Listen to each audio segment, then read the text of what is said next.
Somebody's aunt always had a freezer in the carport with no label on anything inside it. You opened it, you took your chances, and whatever came out hit a skillet your grandmother seasoned sometime before the March on Washington. That was a black kitchen in the 1960s. No recipe cards, no measuring cups, and half the dishes on that table had no name outside the family that cooked them. Number 27 on this list would have cleared a white dinner table in seconds, but in a black kitchen, it was just Tuesday. Number 13 is two ingredients, and if you grew up with it, you already know exactly what they are.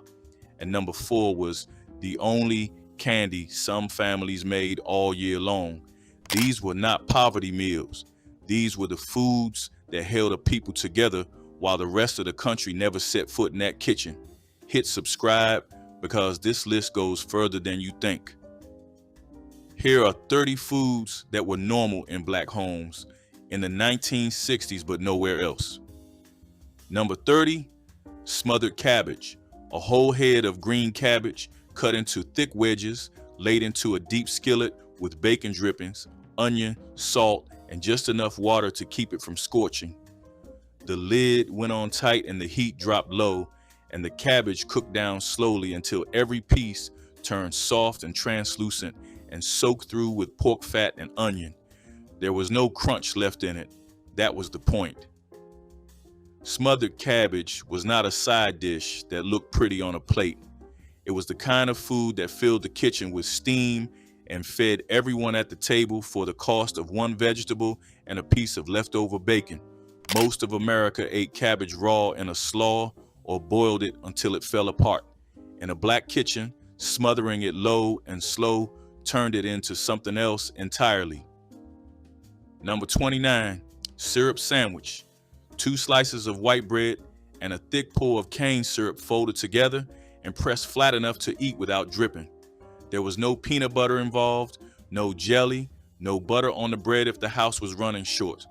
Just bread and syrup. Children carried them to school wrapped in wax paper, and nobody in the lunchroom who had not grown up eating one understood why anyone would. It was the kind of meal that existed because the pantry had 2 things in it that morning, and the person making lunch did not waste time wishing for a third.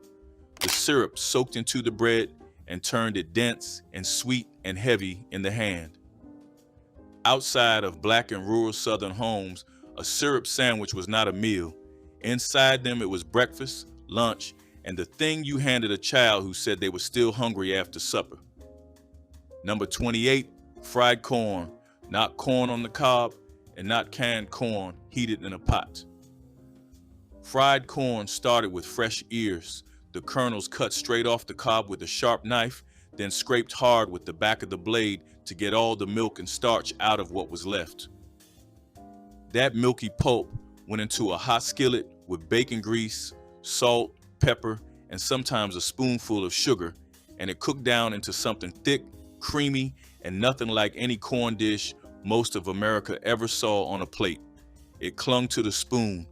It browned on the bottom of the skillet if you let it sit long enough, and the smell of it frying was the smell of late summer in every kitchen that had a garden or knew somebody who did.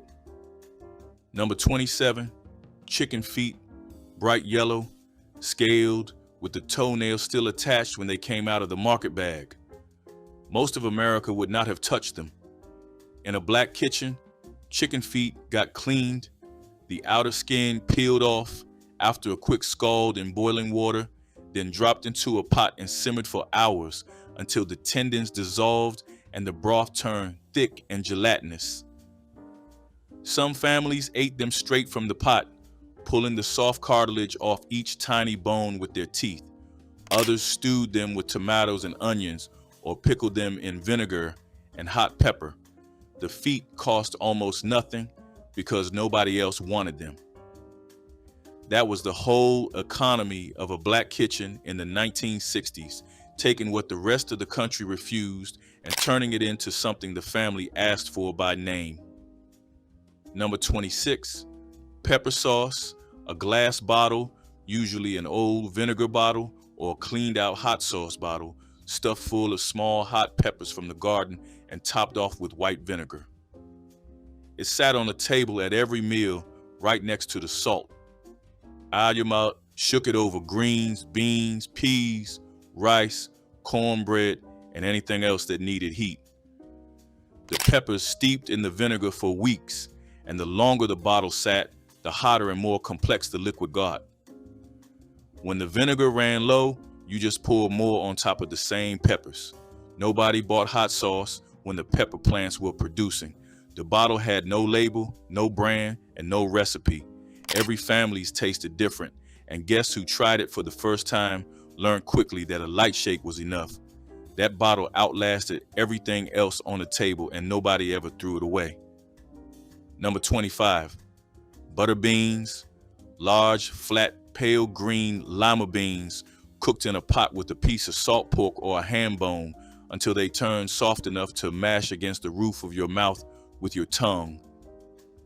The potlikker thickened as they cooked, turning creamy and starchy without anyone adding a thing. Served over rice or alongside cornbread, a pot of butter beans was a full meal that cost next to nothing and stretched across the week.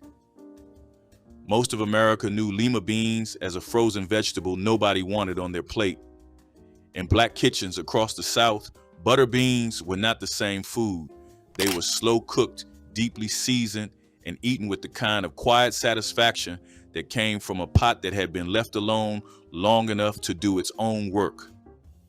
Number 24, pigtails, stubby, bony, mostly gristle and fat, sold in bundles at the butcher counter for almost nothing because the only people buying them already knew what to do with them. In a black kitchen, pigtails got simmered in a pot of beans or greens for hours, the collagen slowly breaking down into the broth and giving the whole pot a richness that no amount of seasoning alone could match. You did not eat around the pigtail. You gnawed on it, pulled the small bits of meat and softened cartilage off each vertebra, and left a clean pile of tiny bones on the side of the plate. The flavor was deep, porky, and concentrated in a way that came only from the parts of the animal that had worked the hardest. Nobody outside these kitchens even knew the butcher sold them. Number 23, salt meat and string beans. A chunk of heavily salted pork, sometimes a thick piece of fatback, dropped into a pot with a mess of fresh string beans snapped by a hand at the kitchen table. The pot simmered until the beans lost every trace of crispness and the salt meat fell apart at the touch of a fork. The beans absorbed the salt and the fat and turned into something that tasted nothing like a steamed green vegetable. A pot of salt meat and string beans was the kind of meal that a woman put on the stove before she left the house in the morning, knowing it would be ready when the family sat down that evening. It needed no recipe and no attention beyond an occasional stir. Number 22, fried green tomatoes, hard, unripe tomatoes, sliced thick, dredged in cornmeal and salt, and fried in a skillet of hot grease until the coating turned to golden and the tomato inside stayed taut and firm. They came from the garden before the frost, picked early because there were too many to let them all ripen, or because someone in the house preferred the sharp, sour bite of a green tomato over the sweetness of a red one. Fried green tomatoes showed up at breakfast alongside eggs, at dinner alongside fried chicken, and sometimes on a piece of bread as a sandwich nobody outside the family would have thought to make. The rest of the country would not pay attention to fried green tomatoes for decades. These kitchens had been frying them the whole time. Number 21, stewed tomatoes and rice. Canned tomatoes broken up in a pot with butter, sugar, salt, and sometimes a torn piece of white bread to thicken the juice. Spooned over a plate of white rice, it was a complete meal that came together in the time it took the rice to cook. The sugar cut the acid, the bread soaked up the liquid and turned soft, and the whole plate had a sweetness and warmth to it that made it the kind of food children asked for even when there was something else on the stove. To most of America, Stewed tomatoes over rice was not a dish anyone would choose to eat. In a black kitchen, it was the meal that appeared when the pantry held a can, a bag of rice, and not much else, and nobody at the table complained. Number 20, vinegar pie. A pie shell filled with the custard made from eggs, sugar, butter, a splash of vanilla, and a generous pour of white vinegar. It baked up smooth and set firm, and the vinegar gave the filling a tang that landed somewhere between lemon pie and chess pie without requiring either lemons or anything expensive. Vinegar pie came from kitchens where the ingredient list was dictated by what the pantry already held, and vinegar was one of those things that never ran out. The flavor was sharp at first bite and then sweet, with a richness underneath from the eggs and butter that made it taste like something far more deliberate than a substitution. People who had never tasted it assumed it was a joke. People who grew up with it knew it was one of the best pies in the house. Number 19, smothered chicken. A whole chicken, or a pile of bone-in thighs and legs, seasoned hard, dredged in flour, browned in a hot skillet, and then buried under a thick onion gravy with the lid sealed tight. The chicken cooked low for an hour or more until the meat pulled away from the bone and the gravy turned dark and silky from the flour and the rendered fat and the slow collapse of the onions. There was no cream in the gravy, no wine, no stock from a box. The liquid came from the onions and the steam trapped under the lid, and it was enough.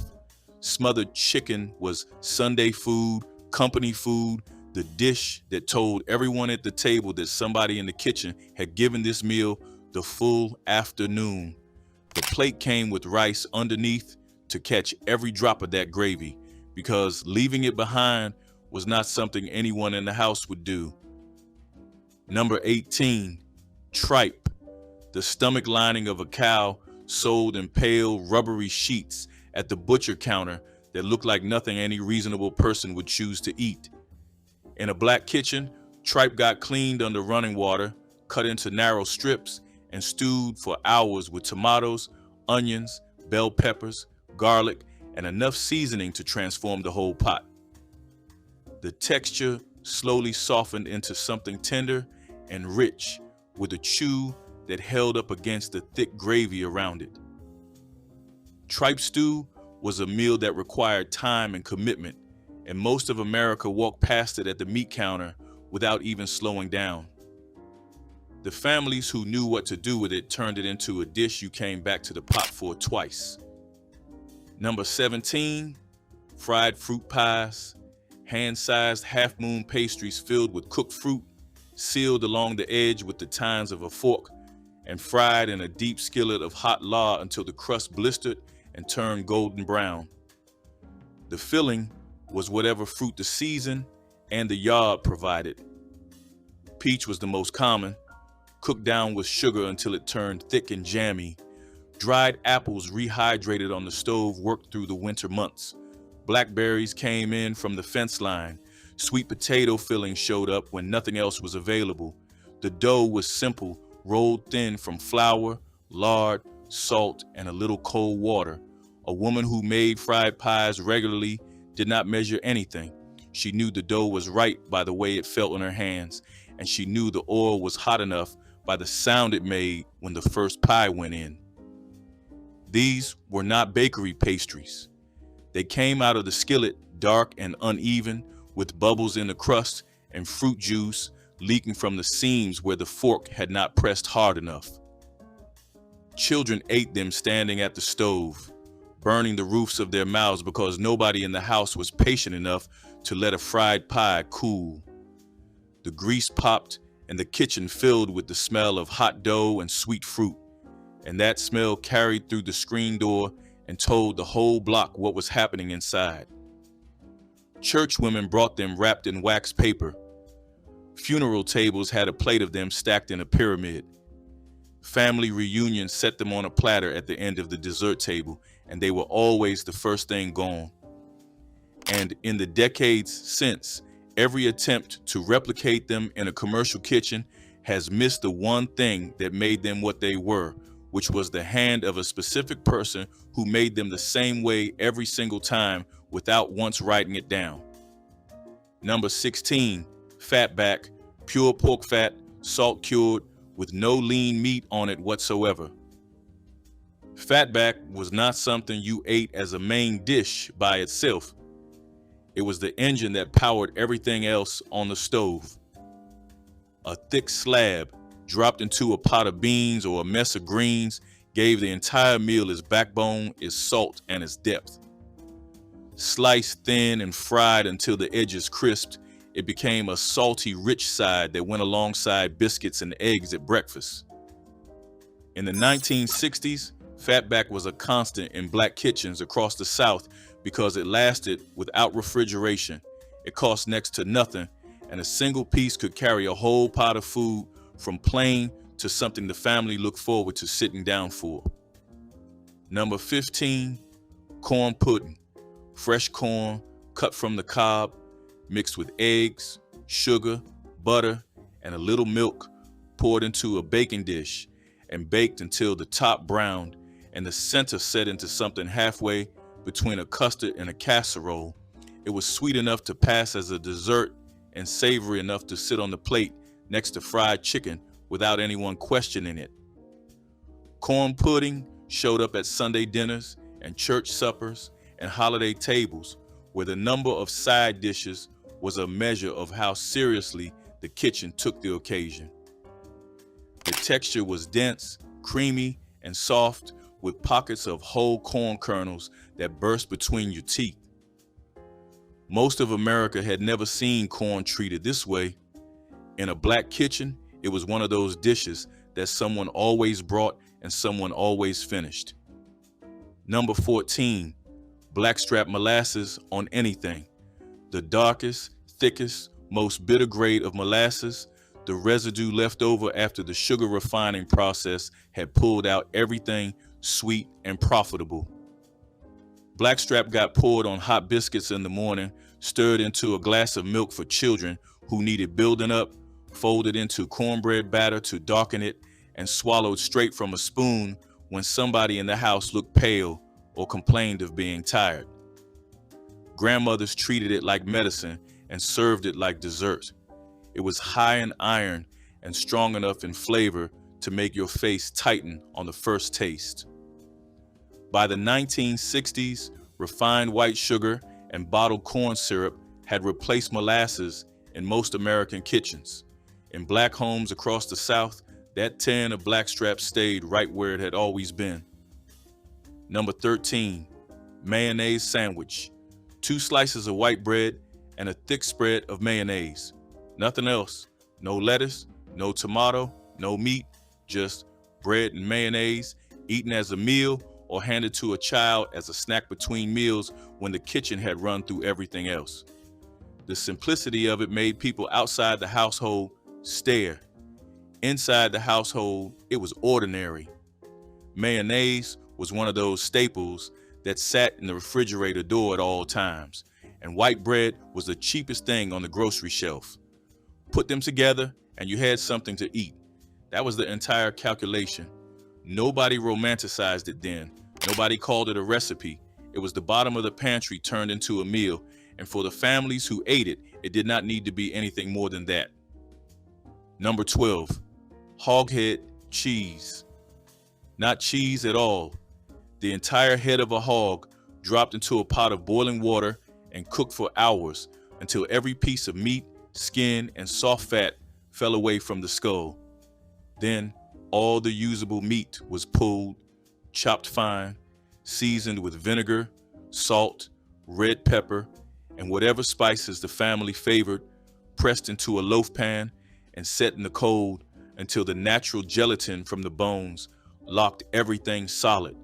You sliced it cold and ate it on crackers or between 2 pieces of bread. Some families called it souse. The name changed county by county, but the method stayed the same. Most of America had never seen a hog head treated as an ingredient, let alone turned into something you served to guests. Number 11, fig preserves. In black neighborhoods across the deep South, fig trees grew in almost every other yard. They were old trees, planted by a generation that thought of fruit as something you grew, not something you bought. And by the 1960s, those trees were producing more figs than any one family could eat fresh. The solution was preserves. Whole figs cooked slowly in a heavy pot with sugar and a little lemon juice until the fruit turned translucent and the syrup thickened into something you could pour over a hot biscuit or spoon straight from the jar. The process took the better part of a morning. The figs had to be picked ripe, which meant getting to the tree before the birds did, usually before sunrise. The pot had to be watched and stirred to keep the sugar from burning. The jars had to be sealed while everything was still hot. A woman who put up figs every summer might fill dozens of jars that lined a pantry shelf and came down one at a time through the fall and winter. Neighbors traded jars, church women brought them as gifts, and when someone in the family passed, the fig tree in the yard kept producing, and somebody else took over the preserving because letting the fruit fall and rot was something nobody in the neighborhood could stand to watch. Most of America bought jam from a grocery shelf and never thought about where the fruit came from. In these yards, the fruit came from a tree that had been there longer than anyone in the house. The jar sat on a biscuit plate at breakfast, and the taste of those figs, sweet and dense and faintly honeyed, was the taste of a particular yard, a particular summer, and a particular woman who stood over that pot every year because she always had and because nobody else made them the same way. Number 10, chow chow. A tangy, vinegar-heavy relish made from whatever the garden produced at the end of the season, usually green tomatoes, cabbage, onions, and hot peppers, all chopped fine, salted, and cooked down with vinegar, sugar, and mustard seed. It went into jars and sat on the pantry shelf until someone opened a pot of beans or peas and needed something sharp and bright to cut through all that richness. A spoonful of chow chow on a plate of black-eyed peas and cornbread changed the whole meal. It added acid and heat and crunch in a kitchen where most of the food had been cooked low and slow until it was soft. Every family's recipe was different, and arguing about whose was better was one of those fights that never ended and never needed to. Number 9, cornbread fried in nothing but water, cornmeal, boiling water, and a pinch of salt. That was the entire recipe. Mixed together in a bowl until the dough held its shape, formed by hand into small oval patties, and dropped straight into a skillet of hot oil. No eggs, no milk, no baking powder, no oven involved at any point. The outside fried up crisp and golden brown. The inside stayed dense, warm, and slightly gritty in a way that regular cornbread never quite matched. This was stovetop bread from kitchens that had no eggs or milk to spare, made so often that nobody considered it a recipe. It was just what you did while the rest of dinner came together on the next burner. Number 8, crackling. Not the puffed, air-filled pork rinds that come in a cellophane bag from a gas station shelf. Real crackling was something else entirely. Thick, heavy pieces of pork skin with a layer of fat still attached, rendered slowly in a big iron pot and fried until they shattered between your teeth on the first bite. Crackling came from hog killing day when the fat was stripped from the carcass and cooked down to make lard for the coming year. What stayed behind in the pot after the lard was poured off, the brown, crunchy, salt-crusted remnants of skin and fat got pulled out with a slotted spoon and eaten warm while people kept working in the yard. A good batch of crackling never lasted until sundown. It disappeared standing up, eaten out of a bowl, passed from hand to hand. Number 7, prune cake. A dense, dark, spice-heavy cake made with stewed prunes, folded into the batter, baked until the top cracked and the inside stayed moist for days. The prunes gave the cake a deep sweetness that sugar alone could not match, and the spices, usually cinnamon, nutmeg, and allspice, made the kitchen smell like fall even in the middle of July. Prune cake showed up at church suppers, funerals, and family gatherings where the dessert table was a quiet competition between the women who baked. It sat well without refrigeration, which mattered in kitchens where the icebox was small and the counter was the only storage a cake had. By the time most of America forgot that prunes existed outside of a health food aisle, black kitchens in the South were still baking this cake from memory. Number 6, ham hock and field peas. A single smoked ham hock dropped into a deep pot of dried field peas, covered with water, and left to simmer for the better part of a slow afternoon. The ham hock had almost no meat on it worth slicing off the bone. What it had was smoke and salt and collagen that melted into the broth as the hours passed. The peas swelled and softened and turned the potlikker thick and cloudy and deeply savory. Served over rice with a wedge of cornbread set on the side of the plate, a ham hock and a bag of dried field peas could carry a family through 3 or 4 meals on what amounted to pocket change. The hock was never the meal itself. The hock was the quiet sacrifice that made the meal possible. Number 5, sweet potato cobbler. Not a pie, cobbler. Sliced sweet potatoes layered in a baking dish with butter, sugar, cinnamon, and nutmeg, covered with a layer of dough or biscuit topping, and baked until the filling bubbled up through the crust and the top turned golden and cracked.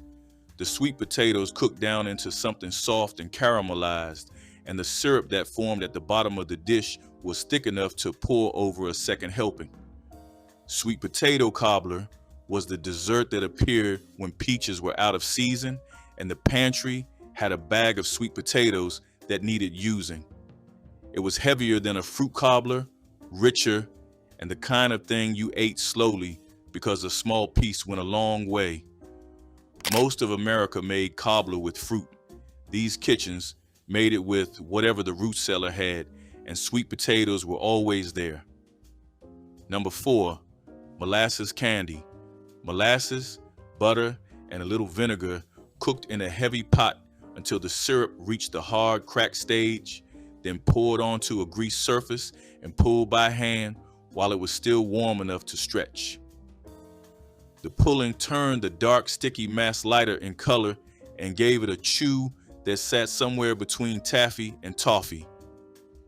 Children stood around the kitchen waiting for a piece, and the person doing the pulling had to work fast before the candy cooled and hardened beyond the point where it could be shaped. Molasses candy was homemade because there was no store-bought version that tasted the same. It showed up around the holidays, at church socials, and on slow evenings when someone in the kitchen decided the house needed something sweet and the only ingredient available in quantity was the same tin of molasses that flavored everything else.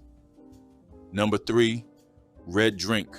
Not a brand name, not a specific flavor, a color, a full pitcher of sweet red liquid mixed from a powder packet, stirred heavy with granulated sugar and cold water, and poured into every glass on the table without asking what anyone wanted. The specific flavor printed on the packet mattered far less than the color in the pitcher. Red drink showed up at Sunday dinners, cookouts, family reunions, church picnics, and ordinary Tuesday afternoons when the children came inside from the heat.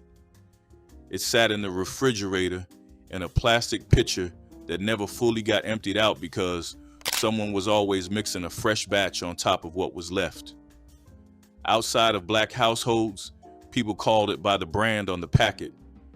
Inside the house, it was just called red drink, and everybody knew exactly what that meant.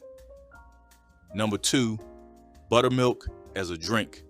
Not a baking ingredient measured out in a half cup, a tall glass of cold buttermilk poured and sipped on the porch after supper or set alongside cornbread at the table.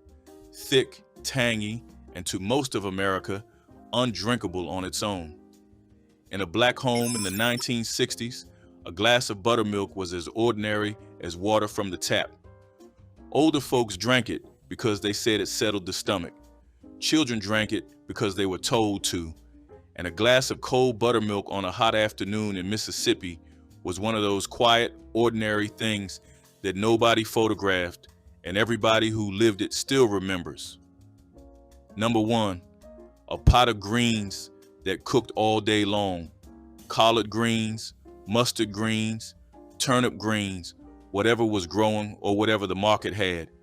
Washed leaf by leaf, stripped from the stem, dropped into the biggest pot in the kitchen with a piece of smoked meat and enough water to cover them.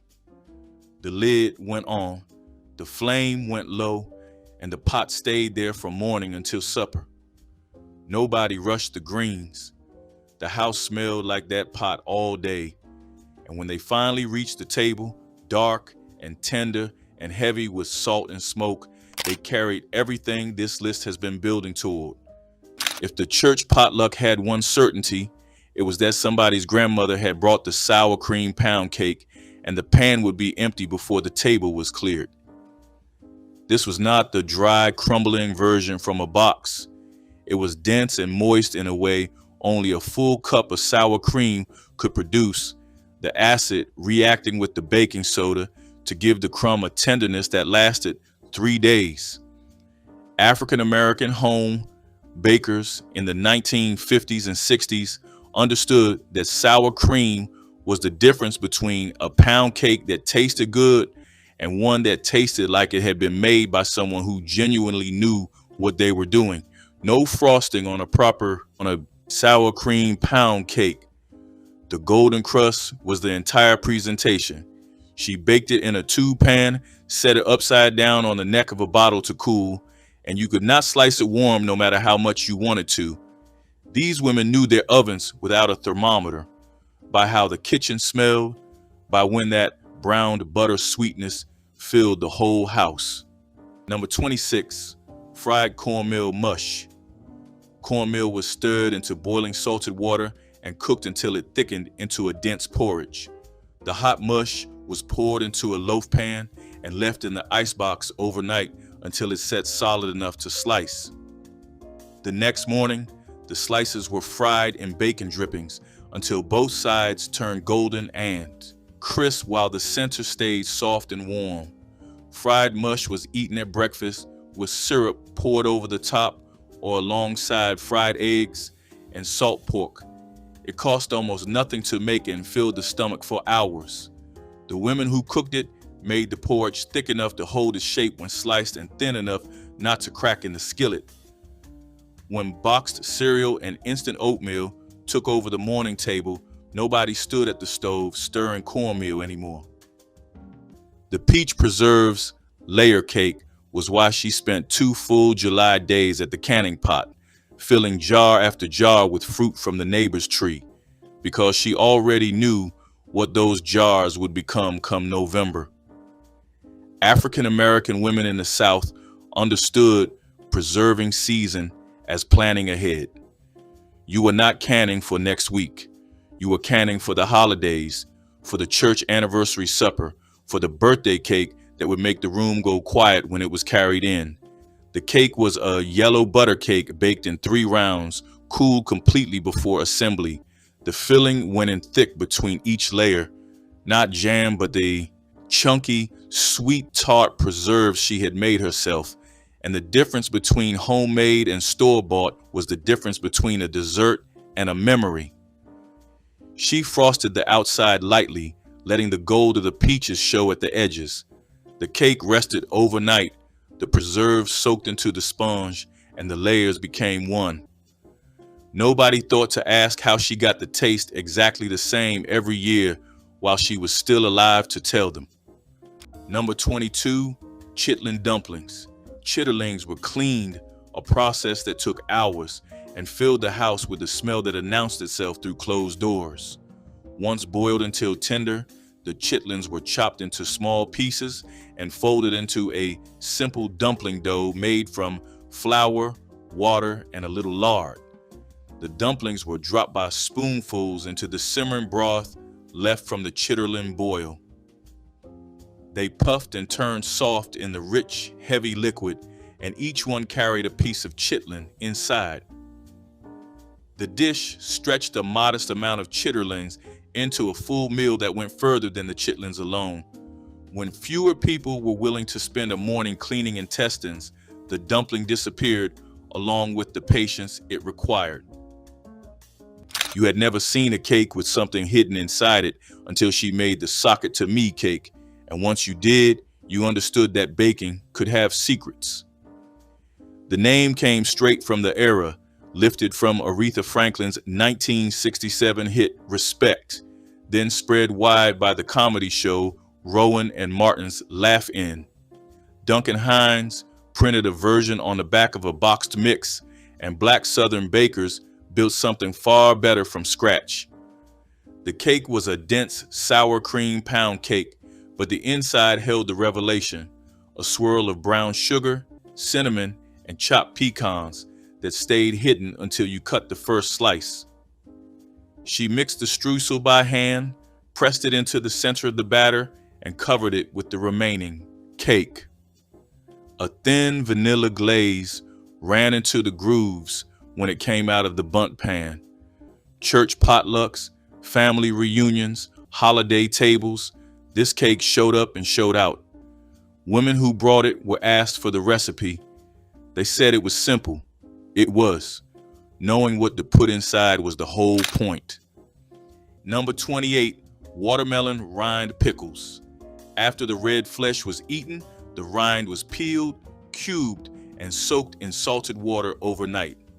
The next morning it was boiled until tender, then simmered in a syrup of vinegar, sugar, cinnamon, cloves, and allspice until the pieces turned translucent and the kitchen smelled like a spice cabinet left open in the heat. Watermelon rind pickles were sweet, tangy, and firm enough to hold their shape on a fork.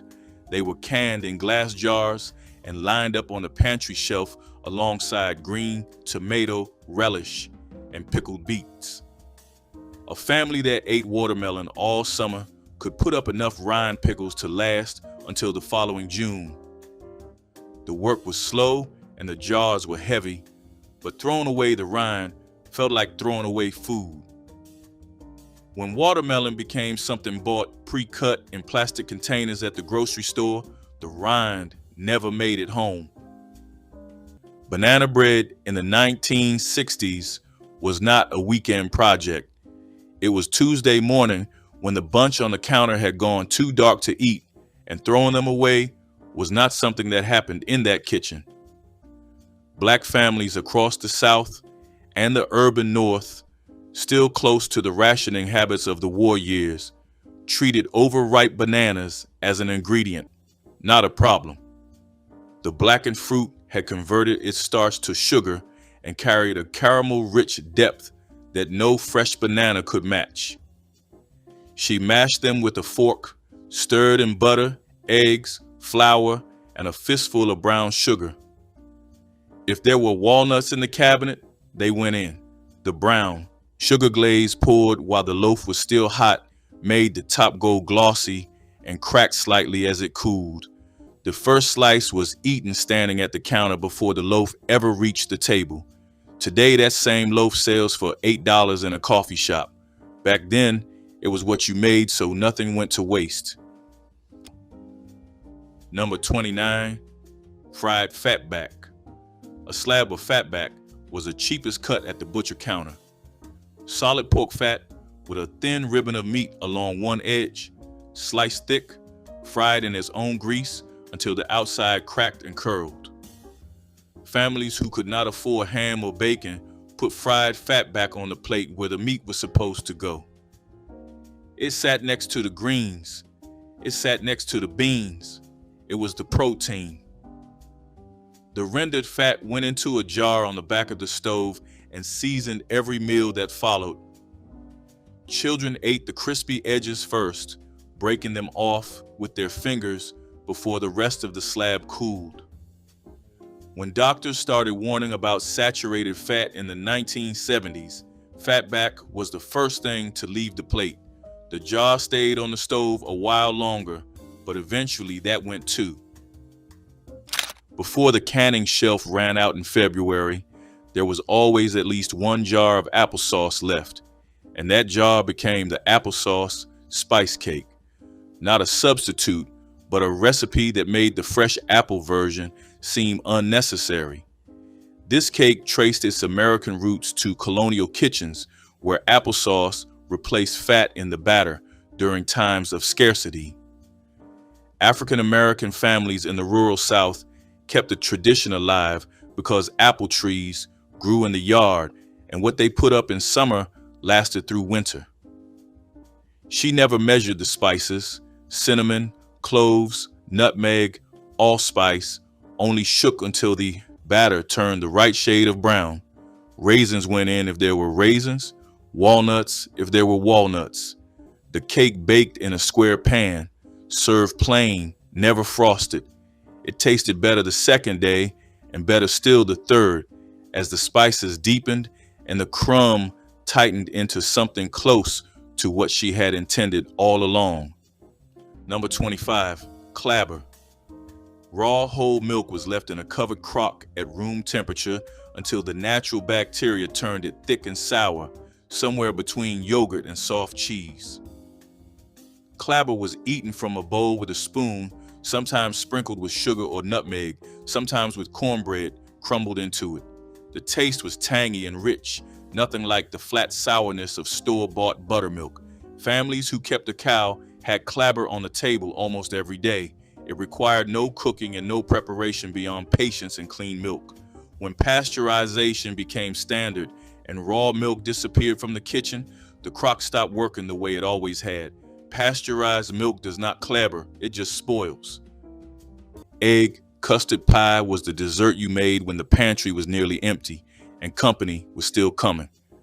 5 ingredients: eggs, milk, sugar, vanilla, and nutmeg grated fresh over the top. That was the entire recipe, and it was enough.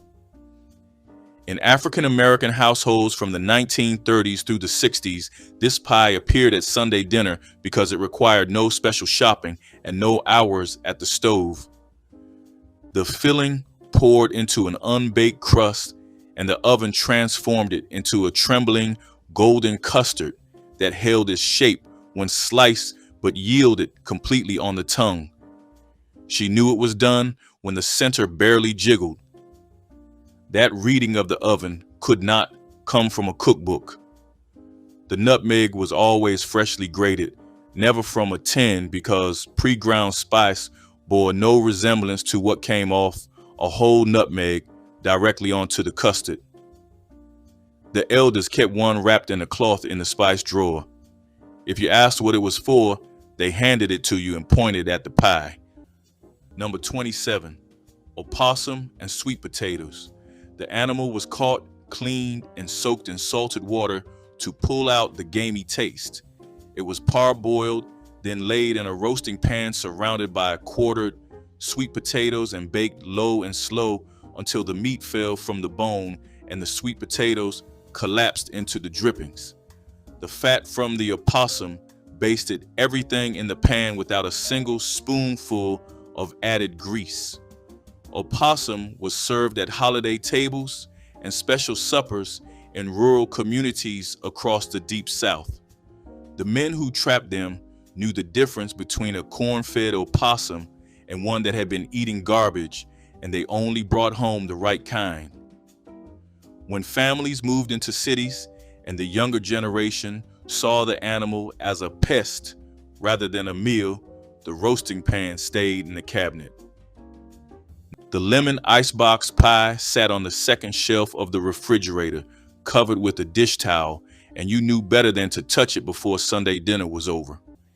This no-bake custard pie became a fixture in African American kitchens once refrigerators became standard in the 1950s and 60s. The crust was crushed vanilla wafers pressed in with the heel of a hand, never graham crackers, because the wafer crust was softer and richer. The filling was three things: condensed milk, fresh lemon juice, and egg yolks whisked together until they thickened from the acid alone. She chilled it for 3 hours and finished it under the broiler with a meringue that browned at the peaks. She never measured the juice. You watched her hands and counted the lemons yourself, hoping to carry that knowledge forward. Most daughters got close. Nobody got it exactly right. Number 30, ash hoe cake. Before there was an oven in the house, there was a fireplace and a flat piece of iron. Cornmeal was mixed with water and a pinch of salt, shaped flat by hand and laid on a hoe blade or a hearthstone propped against the coals. The bottom charred where it touched the iron. The top stayed pale and steaming. The flavor was raw corn and wood smoke, gritty from the ash that clung to the crust. Ash hoe cake was field food, carried in a cloth to the row where a man worked until dark. By the 1960s, the fireplace had already given way to the gas stove, and the last generation that baked bread in the coals was watching their grandchildren heat the oven with a dial. Long before anyone outside the Carolina Low Country knew what Benny wafers were, African-American families in the Gula and Geechee communities of South Carolina had been making them for generations, the knowledge as distinctly theirs as the seeds themselves. Benny was the Wolof word for sesame, brought to the American South through West Africa during the slave trade. By the early 1700s, sesame was growing in South Carolina, where Black families cultivated it and built a culinary tradition still alive today. The wafers were thin and crunchy, nearly translucent at the edges, made from brown sugar, butter, and toasted sesame seeds dropped by the spoonful onto a baking sheet. The trick was the toasting. Seeds into a dry skillet, stirred until gold, until the kitchen filled with a nutty sweetness that meant they were ready. Underdone wafers tasted pale, overdone ones turned bitter. The right batch snapped clean and left a warmth on the tongue that lingered after the sweetness was gone.